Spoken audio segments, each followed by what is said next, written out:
መጽሐፈ ሳሙኤል ቀዳማዊ ምዕራፍ 2 ሐናም ስትጸልይ እንዲህ አለች። ልቤ በእግዚአብሔር ጸና፣ ቀንዴ በእግዚአብሔር ከፍ ከፍ አለ። አፌ በጠላቶቼ ላይ ተከፈተ። በማዳንህ ደስ ብሎኛል።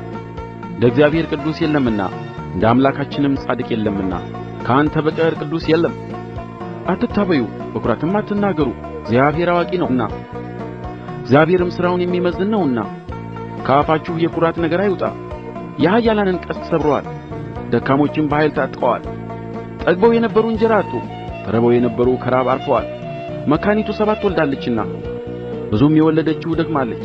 እግዚአብሔር ይገድላል ያድናልም፣ ወደ ሲኦል ያወርዳል ያወጣል። እግዚአብሔር ድሀ ያደርጋል ባለጠጋም ያደርጋል፣ ያዋርዳል ደግሞም ከፍ ከፍ ያደርጋል። ከሕዝቡ መኳንንት ጋር ያስቀምጣቸው ዘንድ የክብርንም ዙፋን ያወርሳቸው ዘንድ ችግረኛውን ከመሬት ያስነሣል፣ ምስኪኑንም ከጉድፍ ያስነሣል። የምድር መሠረቶች የእግዚአብሔር ናቸውና በእነርሱ ላይም ዓለምን አደረገ። እርሱ የቅዱሳን እግር ይጠብቃል። ኀጥኣን ግን ዝም ብለው በጨለማ ይቀመጣሉ።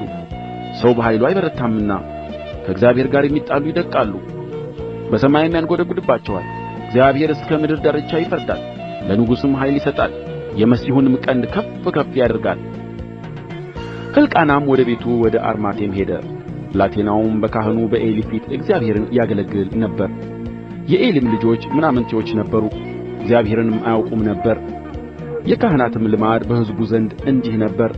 ሰው ሁሉ መሥዋዕት ሲያቀርብ ሥጋው በተቀቀለ ጊዜ የካህኑ ሎሌ ይመጣ ነበር። በእጁም 3 ጣት ያለው ሜንጦ ነበር። ወደ ድስቱም ወይም ወደ ምንቸቱ ወይም ወደ አፍላሉ ወይም ወደ ቶፋው ይሰድደው ነበር። ሜንጦውም ያወጣውን ሁሉ ካህኑ ለእርሱ ይወስደው ነበር። ወደዚያም በመጡት በእስራኤላውያን ላይ በሴሎ እንዲህ ያደርጉ ነበር። ደግሞም ስቡን ሳያቃጥሉ የካህኑ ሎሌ መጥቶ የሚሠዋውን ሰው ጥሬውን እንጂ የተቀቀለውን ሥጋ ከአንተ አይወስድምና እጠብስለት ዘንድ ለካህኑ ሥጋ ስጠኝ ይለው ነበር። ሰውየውም አስቀድሞ ስቡን ያቃጥሉት ኋላም ሰውነትህ ደስ የሚያሰኛትን ትወስዳለህ ቢለው እርሱ አይሆንም፣ ነገር ግን አሁን ስጠኝ፣ እንቢ ብትል በግድ ወስደዋለሁ ይለው ነበር። ሰዎቹም የእግዚአብሔርን ቁርባን ይንቁ ነበርና የጎበዛዝቱ ኃጢአት በእግዚአብሔር ፊት እጅግ ታላቅ ነበረች። ሳሙኤል ግን ገና ብላቴና ሳለ የበፍታ ኤፉድ ለብሶ በእግዚአብሔር ፊት ያገለግል ነበር። እናቱም ታናሽ መደረቢያ ሠራችለት። በየዓመቱም መሥዋዕት ለመሠዋት ከባልዋ ጋር ስትወጣ ታመጣለት ነበር። ዔሊም ሕልቃናንና ሚስቱን ለእግዚአብሔር ስለ ተሳለችው ስጦታ ፈንታ ከዚህች ሴት እግዚአብሔር ዘር ይስጥህ ብሎ ባረካቸው። እነርሱም ወደ ቤታቸው ሄዱ። እግዚአብሔርም ሐናን አሰበ፣ ፀነሰችም፣ 3 ወንዶችና 2 ሴቶች ልጆች ወለደች። ብላቴናውም ሳሙኤል በእግዚአብሔር ፊት አደገ። ዔሊም እጅግ አረጀ። ልጆቹም በእስራኤል ሁሉ ላይ ያደረጉትን ሁሉ በመገናኛውም ድንኳን ደጅ ከሚያገለግሉት ሴቶች ጋር እንደተኙ ሰማ። እርሱም አላቸው፣ ስለ ክፉ ሥራችሁ ከዚህ ሕዝብ ሁሉ ሰምቻለሁና ስለ ምን እንዲህ ያለ ነገር ታደርጋላችሁ? ልጆቼ ሆይ የእግዚአብሔርን ሕዝብ ኃጢአተኛ በማድረጋችሁ ስለ እናንተ የደረሰኝ ወሬ መልካም አይደለምና ይህ አይሆንም። ሰው ሰውን ቢበድል እግዚአብሔር ይፈርድበታል። ሰው ግን እግዚአብሔርን ቢበድል ስለ እርሱ የሚለምን ማን ነው?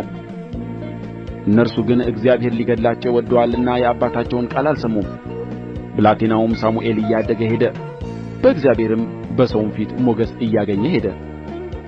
የእግዚአብሔርም ሰው ወደ ዔሊ መጥቶ አለው፣ እግዚአብሔር እንዲህ ይላል፣ በግብጽ በፈርዖን ቤት ባሪያ ሳለህ ለአባትህ ቤት ተገለጥሁ። ከእስራኤልም ነገድ ሁሉ ካህን ይሆነኝ ዘንድ በመሠዊያዬ ላይ ይሠዋ ዘንድ ዕጣንንም ያጥን ዘንድ ኤፉድንም በፊቴ ይለብስ ዘንድ ለእኔ መረጥሁት። የእስራኤልንም ልጆች የእሳት ቁርባን ሁሉ ስለ ምግብ ለአባትህ ቤት ሰጠሁ።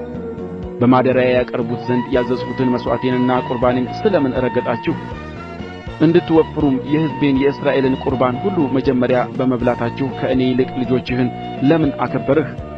ስለዚህም የእስራኤል አምላክ እግዚአብሔር እንዲህ ይላል፣ በእውነት ቤትህ የአባትህም ቤት ለዘላለም በፊቴ እንዲኖር ተናግሬአለሁ። አሁን ግን እግዚአብሔር እንዲህ ይላል፣ ያከበሩኝን አከብራለሁና የናቁኝም ይናቃሉና ይህ አይሆንልኝም። እነሆ ለቤትህ ሽማግሌ እንዳይገኝ ክንድህን የአባትህንም ቤት ክንድ የምሰብርበት ዘመን ይመጣል። በእስራኤል በረከት ሁሉ በማደሪያዬ ጠላትህን ታያለህ። በቤትህም ለዘላለም ሽማግሌ አይገኝም። ከመሠዊያዬ ያልተቈረጠ ልጅህ ቢገኝ ዓይንህን ያፈዝዘዋል፣ ነፍስህንም ያሳዝናል። ከቤትህም የሚወለዱ ሰዎች ሁሉ በጐልማስነት ይሞታሉ። ይህ በሁለቱ ልጆችህ በአፍኒንና በፊንሐስ ላይ የሚመጣ ለአንተ ምልክት ነው። ሁለቱ በአንድ ቀን ይሞታሉ። የታመነም ካህን ለእኔ አስነሣለሁ። በልቤም በነፍሴም እንዳለ እንዲሁ ያደርጋል። እኔም የታመነ ቤት እሠራለታለሁ። ዘመኑን ሁሉ እኔ በቀባሁት ሰው ፊት ይሄዳል። ከቤትህም የቀረው ሁሉ ይመጣል። በፊቱም ሰግዶ ቁራሽ እንጀራ እበላ ዘንድ ከካህናት ወደ አንዲቱ ዕጣ እባክህ ስደደኝ ብሎ 1 ብር 1 እንጀራም ይለምናል።